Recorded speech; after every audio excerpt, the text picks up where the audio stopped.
מפחד, השם אלוקיך הולך איתך.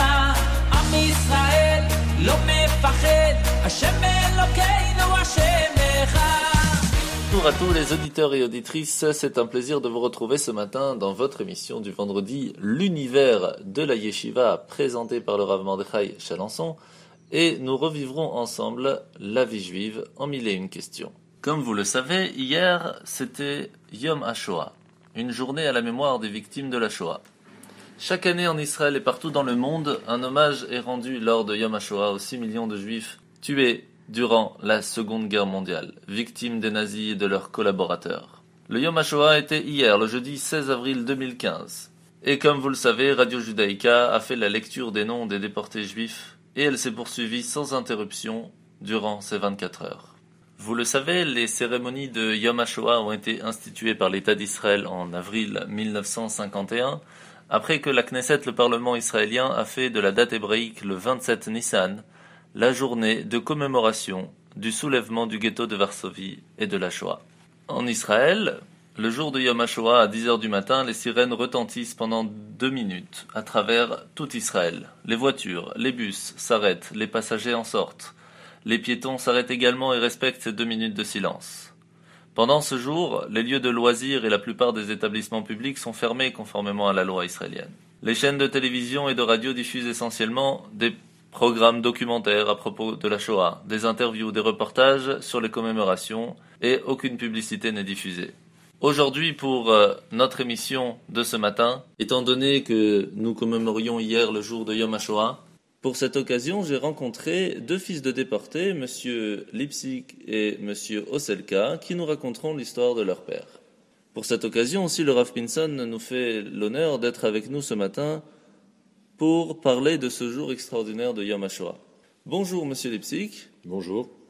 Alors, je rappelle que vous êtes fils de déportés et enfant de survivants de la Shoah. Pouvez-vous nous parler un peu de votre papa ?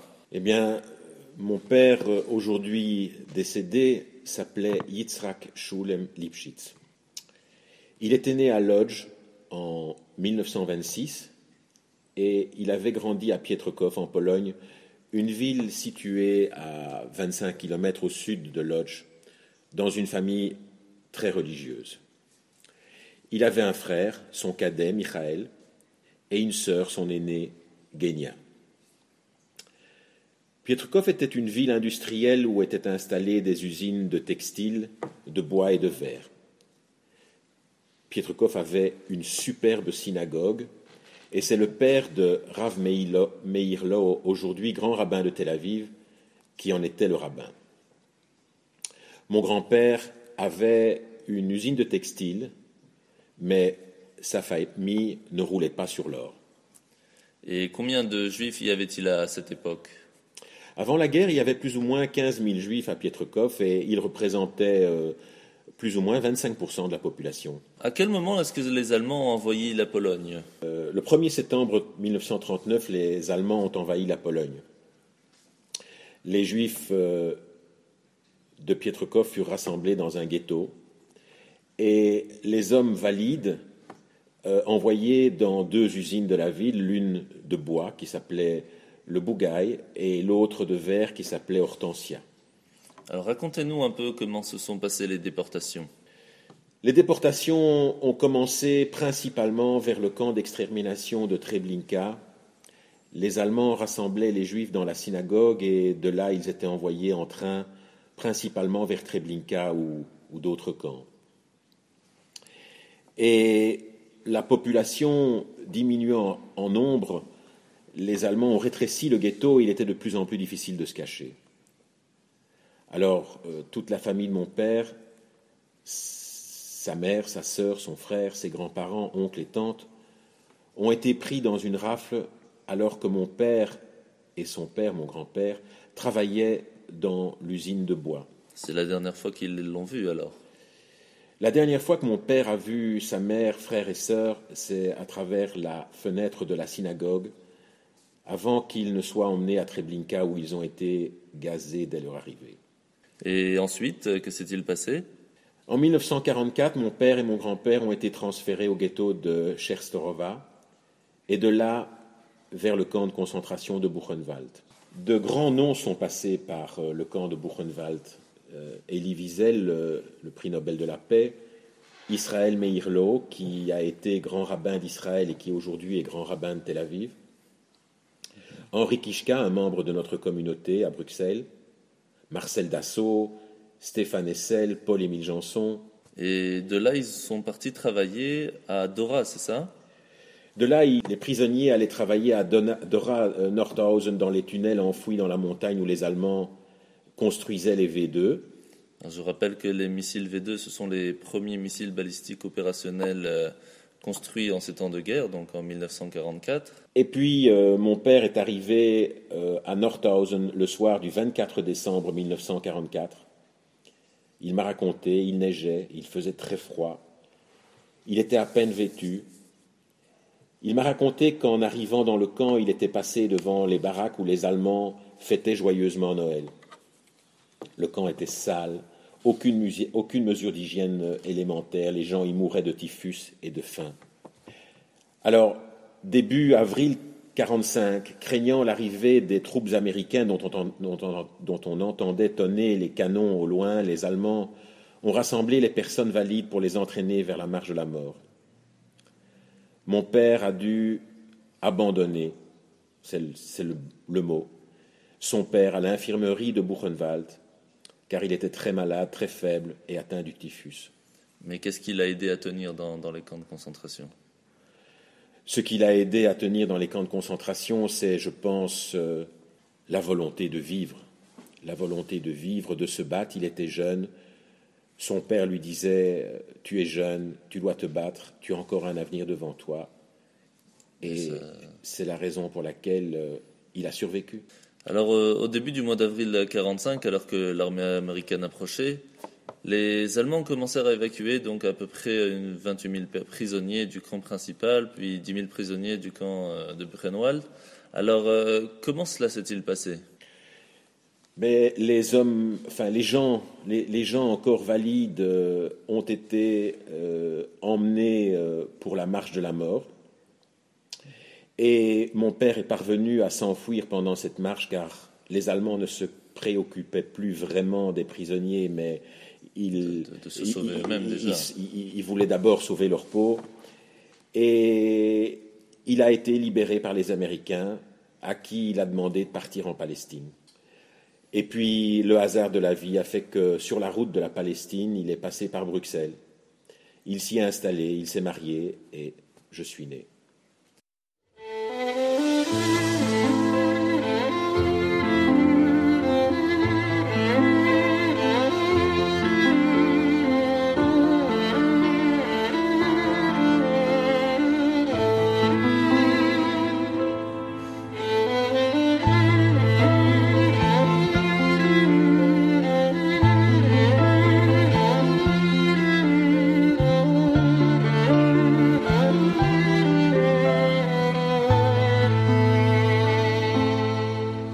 With the rising sun on her wedding day, she raised her eyes to the heavens, and she thanked Hashem for the man of truth, with whom she would build the nation. But with nightfall came destiny betrayed, the veil concealing another. Yet a sister's shame, not her shattered dreams, took hold of her heart and her senses. Mama Rachel, cry for us again. Won't you shed a tear for your dear children? If you raise your sweet voice now as then, the day will come. Mama Rachel, cry for us again. Won't you shed a tear for your dear children? ושבובנים לגבולם. In a roadside grave she was laid to rest in solitude forever. But her voice gave hope to the broken hearts of her daughters and sons bound for exile. When her plaintive cry gained divine consent, a challenge to her maker, can the mercy of mere flesh and blood run deeper than yours, our Creator? Mama Rachel, cry for us again. Won't you shed a tear for your dear children? If you raise your sweet voice now, is then the day will come. Mama Rachel, cry for us again. Won't you shed a tear for your dear children? Bizichutech v'shovuvonim ligvulon.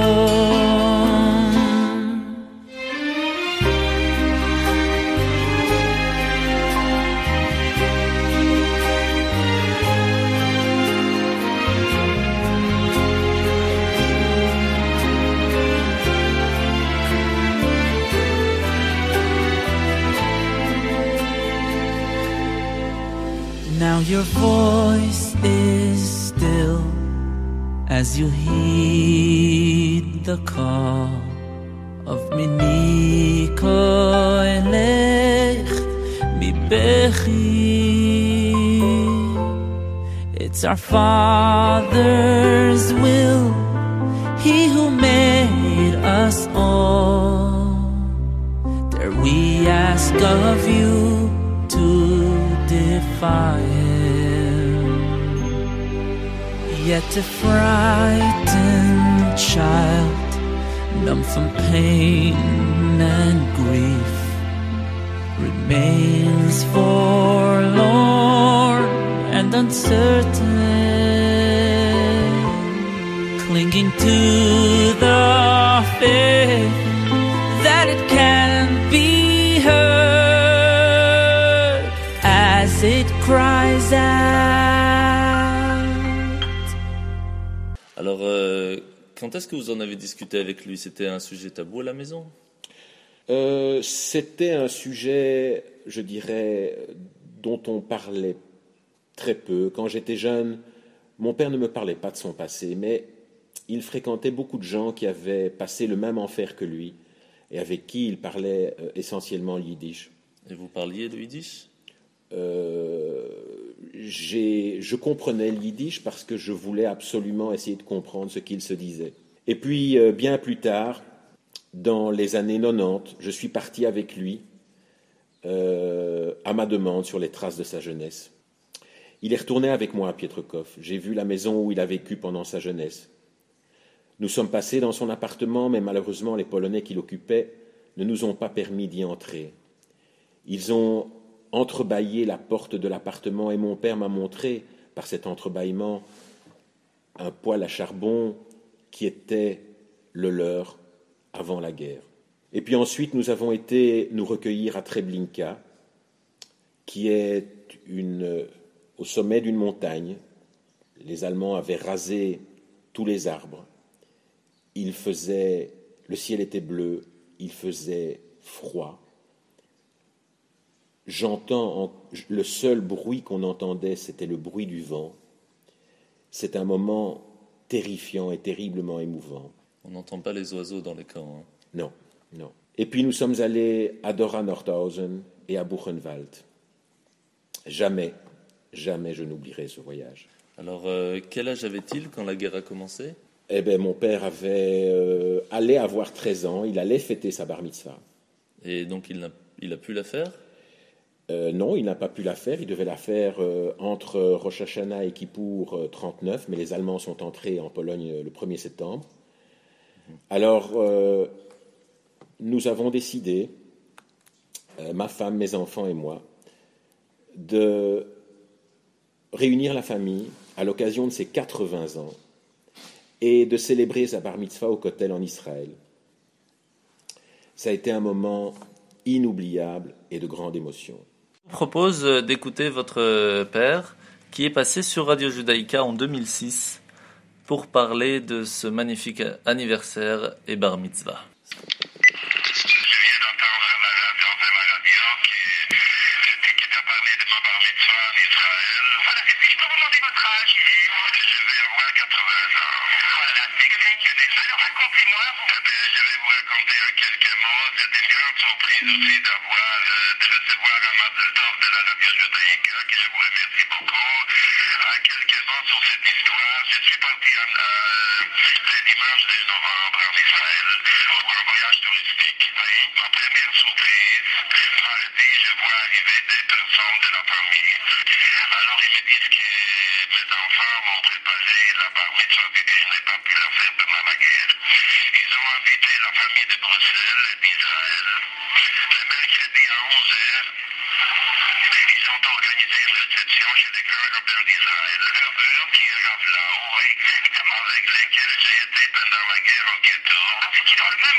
Eh bien voilà, on sent l'émotion qu'il a dû avoir ce jour-là. En tout cas, bravo, c'était une excellente résolution d'avoir fait sa bar mitzvah au Kotel pour le jour de ses 80 ans.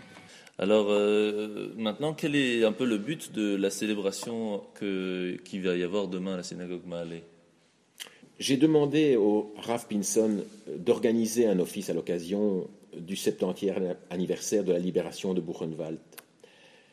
Cette célébration a pour but d'honorer la mémoire de mon père et de sa famille, bien sûr, mais aussi de tous les Juifs morts en déportation qui malheureusement n'ont pas de sépulture. Aujourd'hui, plus que jamais, au moment où renaissent l'antisémitisme et le négationnisme, c'est à nous, fils et filles de déportés, d'entretenir cette mémoire. Le flambeau nous a été donné par nos parents et nous devons le transmettre à notre tour à nos enfants pour que jamais les victimes ne soient oubliées, car enterrer leur mémoire serait les enterrer une deuxième fois, et ce serait un crime impardonnable. Merci beaucoup. Leur mémoire ne sera bien sûr jamais oubliée. Alors merci d'avoir été avec nous ce matin. Je vous souhaite une bonne continuation. Merci. À vous, à toute votre famille, et je vous souhaite Shabbat Shalom. Shabbat Shalom.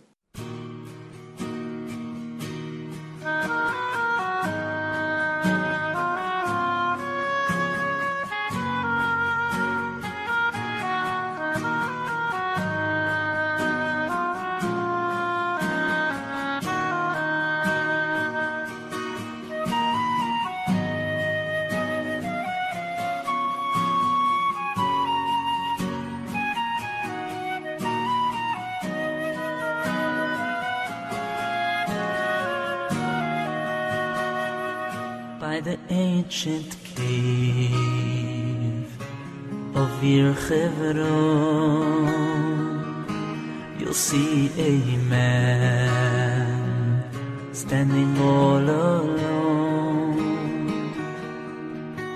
as the tears stream down his face. This is my hope, my request, where our forefathers rest, for our father Avraham. Aneinu, B'schus Yitzchok and Yaakov, I beg of you, and in the schus of the Heilig Mames, he pours out his soul to our Father in heaven.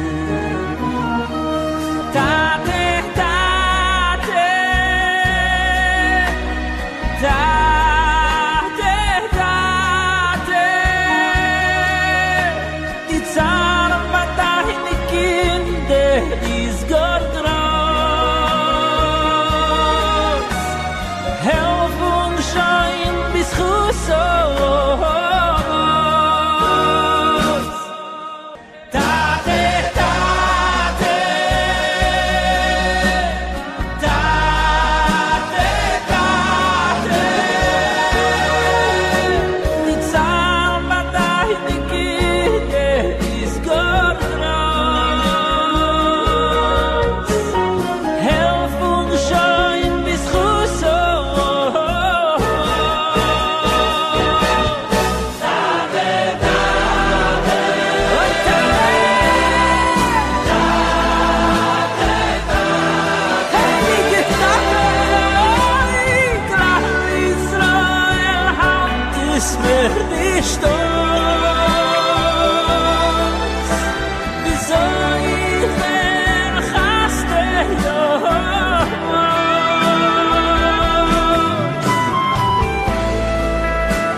Nous revoilà après la pause musicale. Alors, comme je vous l'avais dit plus tôt, nous sommes ce matin avec Monsieur Oselka. Bonjour Monsieur Oselka, comment allez-vous? Bonjour, je vais très bien, vous-même. Baruch Hashem, Baruch Hashem. Alors, je rappelle à nos auditeurs que vous êtes fils de déportés et enfant de survivants de la Shoah. Alors, en tant qu'enfant de déportés, est-ce que vous avez souffert de ça? En tant qu'enfant, je n'ai pas vraiment souffert, si ce n'est que j'ai été surprotégé. J'ai juste mûri plus vite et j'ai pris conscience que j'étais pour ma famille le dernier Oselka. J'ai été aussi frustré que nos fêtes, on n'était pas nombreux, hein, comme c'est souvent le cas dans de nombreuses familles juives par la suite. Il n'y avait pas de grande tablée. Mon père ayant perdu, on va dire, 95% de sa famille. Je n'ai pas connu mes grands-parents, mes tantes, etc. C'est uniquement sur photo que je sais mettre un visage sur leur nom. Quand vous en avez discuté avec vos parents, comment ça s'est passé? C'était un sujet tabou? Eh bien, contrairement à beaucoup d'autres, mon père, contrairement à la plupart des déportés, était un extraverti. Et il m'a parlé de ça très tôt, je crois même avant mes 13 ans. D'ailleurs, je connais le nom de la rue où il habitait à Varsovie. Et lorsque j'ai été à Yad Vashem la première fois, je l'ai vu sur une maquette du ghetto de Varsovie. Il m'a également beaucoup parlé des camps de concentration et de sa vie là-bas.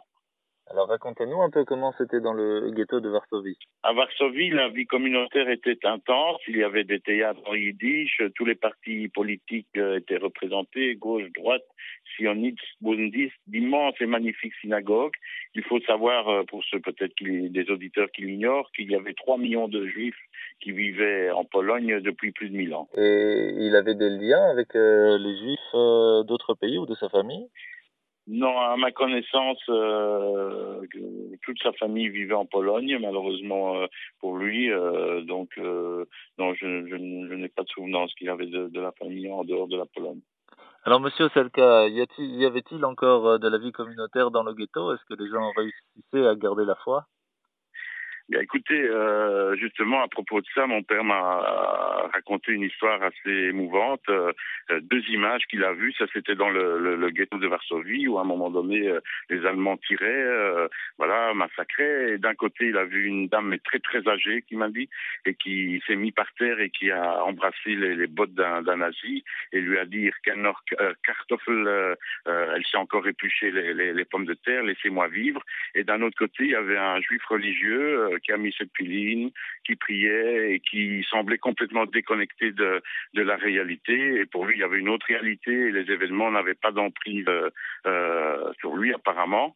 Et ces 2 images contradictoires, au même moment, l'a fortement marqué. Il a été fort marqué par ça et je sais que il a été impressionné par ce juif qui arrivait à se déconnecter de ça et rester connecté, si vous voulez, avec le spirituel.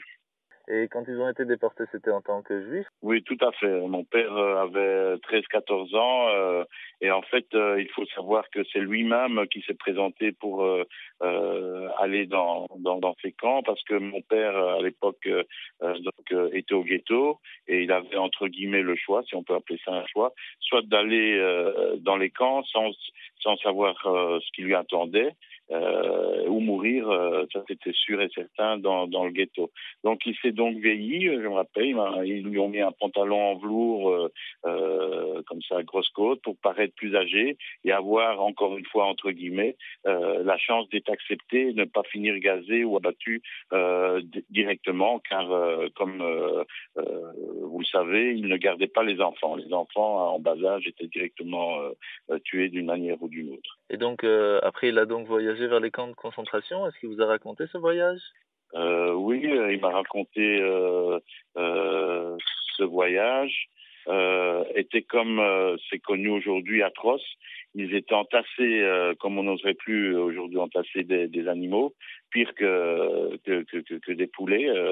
Tout le monde a les fameuses images. Il manquait d'air. Il y avait ils tournaient pour arriver, si vous voulez, au petit trou qui servait d'une mini fenêtre où il y avait un peu d'air. Et il n'y avait pas d'endroit, forcément, c'était des wagons à bestiaux, il n'y avait pas d'endroit pour faire ses besoins. Et le voyage durait plusieurs jours. Donc, vous pouvez imaginer déjà comment ça pouvait être. Et de plus, déjà à l'arrivée, quand finalement ils y arrivaient, il y avait déjà des morts qu'on retirait du wagon. Donc, il fallait déjà survivre, ne fût-ce qu'au voyage. Et donc, arrivé au camp, comment ça va se passer? Alors la vie dans les camps, d'après ce que donc il m'a raconté, était très très dure. Et à part le fait que c'était déjà dur en soi, chaque jour il y avait des sélections. Donc ils prenaient 10, 20, 30 personnes comme ça au hasard. Ils avaient un chiffre et une fois qu'ils atteignaient ce chiffre, ils s'arrêtaient et ces personnes étaient exécutées.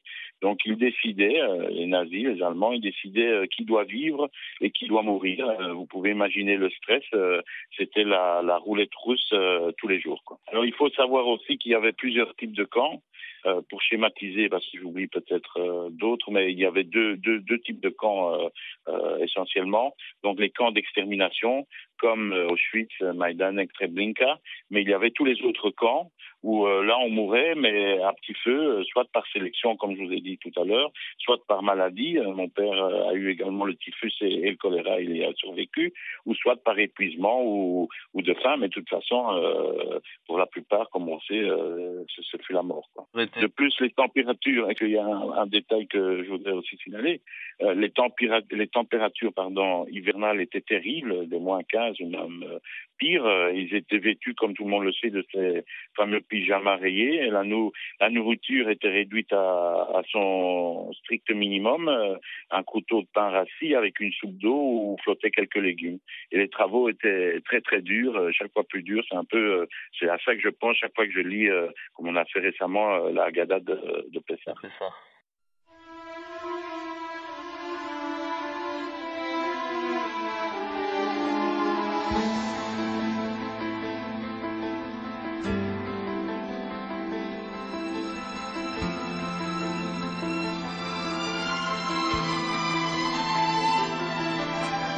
Raised his hand to wave goodbye, saw the pain in mother's eyes, who left her little precious boy of 4 in a citadel of ash and stone, to preach the faith unlike his own. Perhaps he just may yet survive this war. In the shadows stood a man in black. My child, he said, you must not look back. Yet one image lingered, the tears on her face, and mother's words from their last embrace. Shema, Shema Yisroel.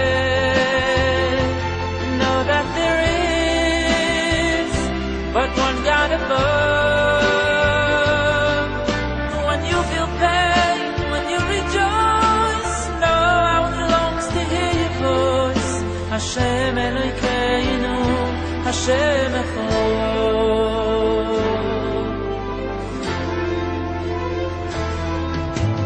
Deep within the iron gate, far from the stench of war and hate, he knew not of a world gone insane. You must believe us, he was told, our faith alone can save your soul. Please let us heal your wounds and ease your pain. He tried not to forget his past, his home, but he was so very young and all alone. while visions of a Städte, once vivid and clear, began to fade and all but disappear. Shema, Shema Yisroel, know that there is but one God above. When you feel pain, when you rejoice, know how it longs to hear your voice. Hashem Elokeinu, Hashem Echad.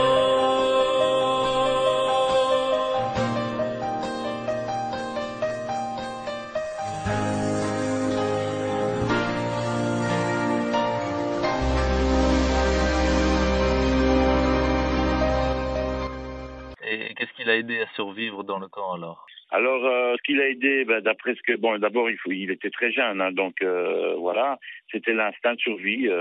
Bon, d'après ce qu'il m'a dit, il n'avait pas le temps ni la force, et surtout pas à cet âge-là de philosopher dans telles circonstances. Donc, on faisait tout pour survivre, quoi. C'était l'instinct que l'être humain apparemment a lui une force. Bon, tout le monde, c'est vrai, les plus âgés peut-être ne l'avaient pas. Et c'est ça qui, à mon avis, bon, il y a un facteur chance aussi, mais c'est ça qui a fait cette différence et cette volonté de survie, quoi. Qu'est-ce qui faisait votre père dans le camp exactement?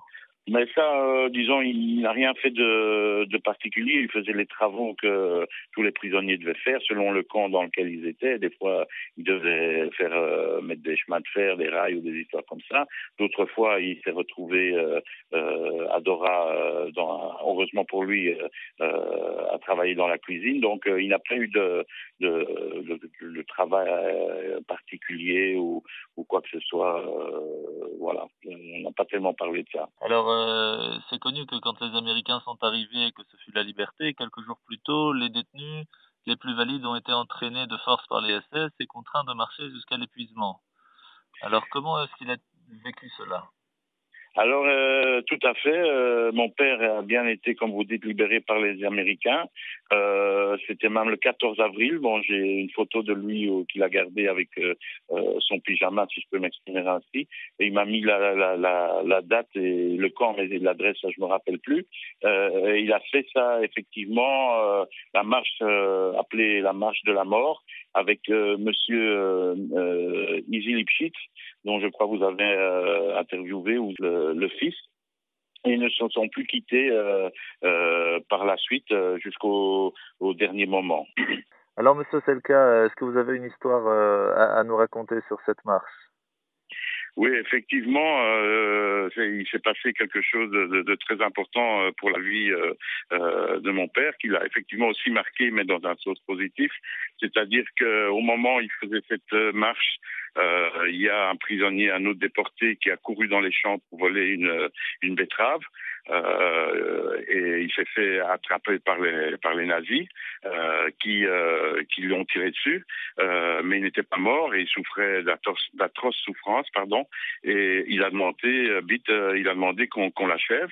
Et donc pendant ce temps-là qui se passait tout cet événement, mon père a fait, donc au risque de sa vie, a été volé une autre betterave qu'il a partagée avec monsieur Izzy Lipschitz, Zichrono Livracha, et depuis ils se sont jurés amitié comme deux frères et ils sont restés amis toute la vie. Voilà, donc ça c'était par rapport à cette marche. Et cette expérience a changé sa vision du monde ou la vôtre? Disons que cette expérience, effectivement, l'a marqué à vie. Forcément, au départ, il faisait énormément de cauchemars. Mais bon, voilà, la vie prend le dessus et au fait, ça fait de lui un sioniste acharné de la première heure. Il n'a pas hésité, malgré tout ça, à s'engager comme d'autres l'ont fait comme volontaire en 1948 pour défendre Israël, qui, je le rappelle, était attaqué de toutes parts dès sa création. Là aussi, il a eu une chance, parce que voilà, c'était son étoile, si on peut dire, de survivre, contrairement à d'autres qui ont été envoyés à la Troune. Pour ceux qui ne savent pas, c'était la route qui menait vers Jérusalem. Et presque tous ceux aussi des déportés qui ont fait ce chemin-là, y ont laissé leur vie. Eh bien, merci beaucoup, Monsieur Oselka, de votre disponibilité ce matin. Je rappelle que, en sa mémoire, un office spécial sera organisé dans la synagogue Malé ce Shabbat, et bien sûr à la mémoire de tous nos disparus de la Seconde Guerre mondiale, et nous en discuterons un peu plus tard avec le Rav Pinson, ici présent. Merci encore, voilà. Monsieur Oselka, pour... Je vous en prie. Merci à vous et Shabbat Shalom.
Nous nous retrouvons après la pause musicale et comme je vous l'ai dit plus tôt, nous avons avec nous ce matin le privilège d'avoir le Rav Pinson, qui est le rabbin de la communauté israélite d'Uccle-Forêt et fondateur de la yeshiva de Uccle, qui est avec nous ce matin pour nous parler de ce jour du souvenir de Yom HaShoah.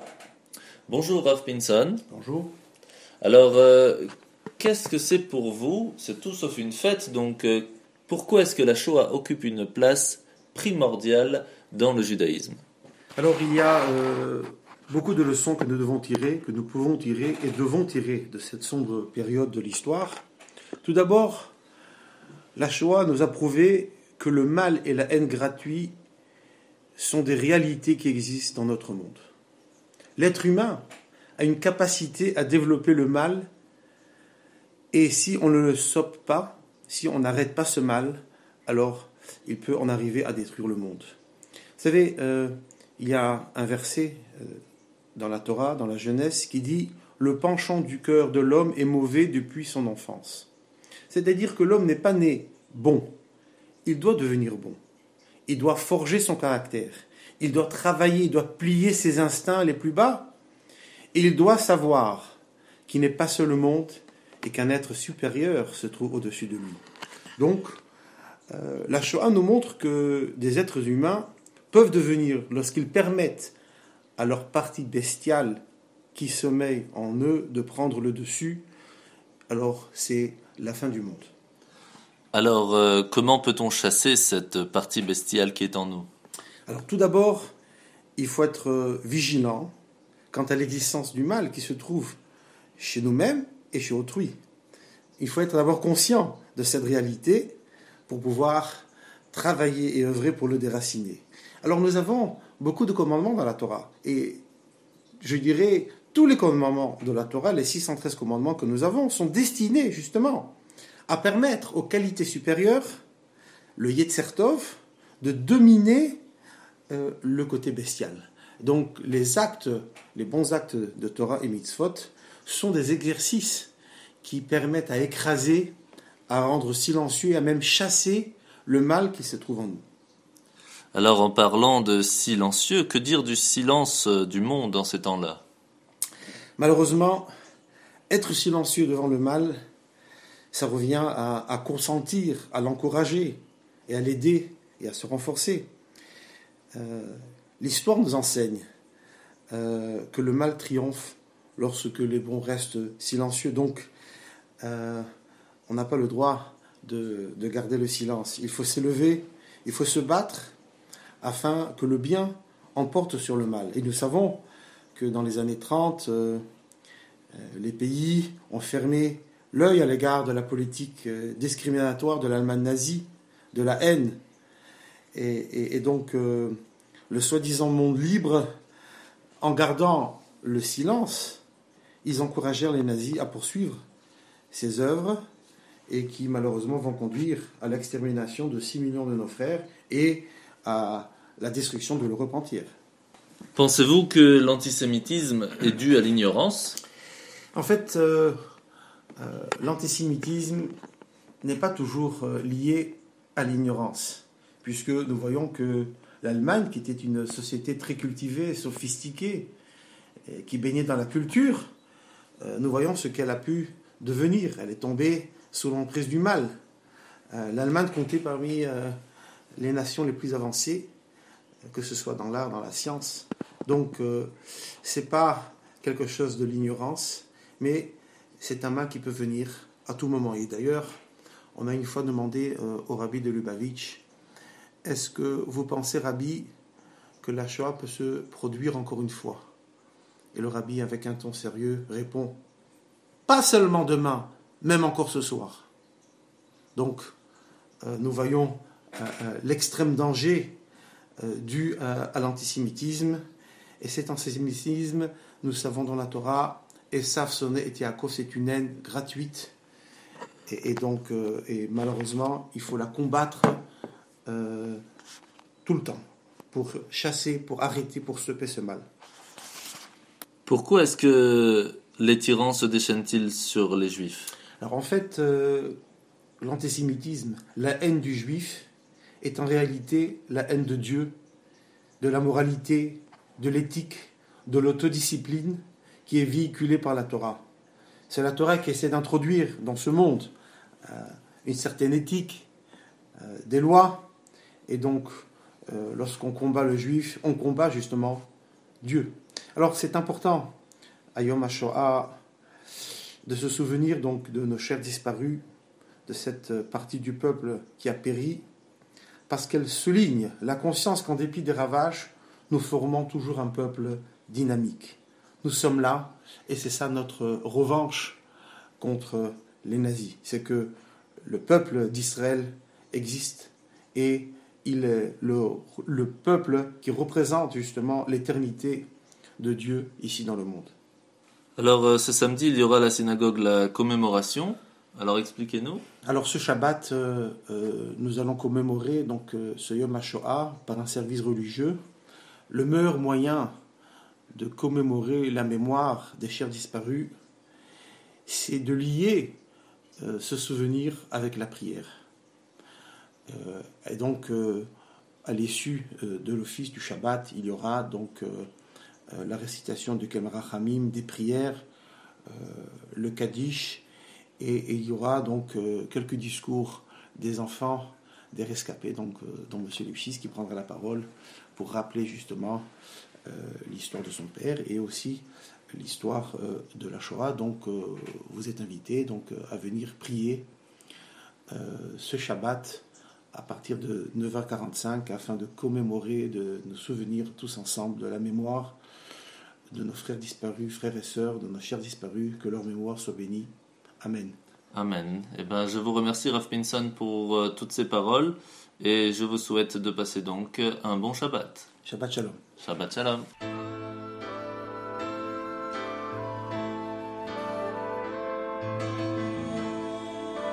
Et bien voilà, notre émission est finie pour ce matin en spécial sur Yom HaShoah. Je remercie nos invités de ce matin, Monsieur Lipschitz, Monsieur Selka et le Rav Pinson. Je vous rappelle donc l'importance d'aller à la synagogue ce Shabbat en leur mémoire. Mesdames et mesdemoiselles, je vous rappelle que ce soir, l'allumage des bougies sera à 20h22 et que Shabbat se finira à 21h33.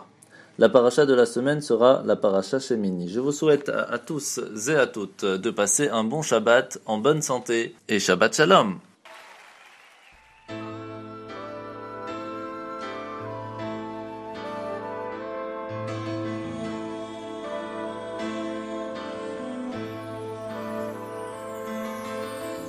I'm a very tired, old and worn out man, and my eyes have long been blind. Most things that people say to me just seem to slip my mind. Oh, but the suffering and painful times that were in years long gone are still as clear upon my memory as the numbers on my arm. What will become of all the memories? Are they to scatter with the dust in the breeze? Who will stand before the world knowing what to say when the very last survivor fades away. When I hold my grandson close to me and his fingers trace the pattern of my tears, he asks me, Zayda, tell me, why do you cry? What is it that you fear? Oh, and I tell him there once was another child who smelled this sweet and felt this warm, but he was taken from before my eyes, and only I remain to mourn. What will become of all the memories? Are they to scatter with the dust in the breeze? And who will stand before a world that now wishes to deny? How will they believe in someone never heard the cry? Never heard the cries.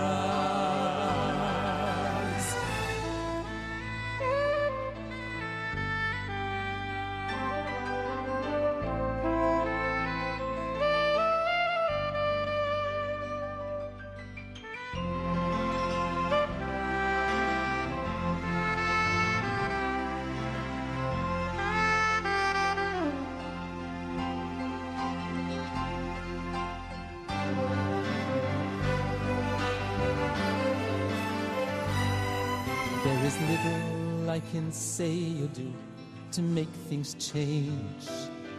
Time has a way of passing by so fast. Like a fleeting shadow, no one will recall the faces of the past. What will become of all the memories? Are they to scatter with the dust in the breeze? Yet one thought gives me comfort. It's all that I have left. For I know that God in heaven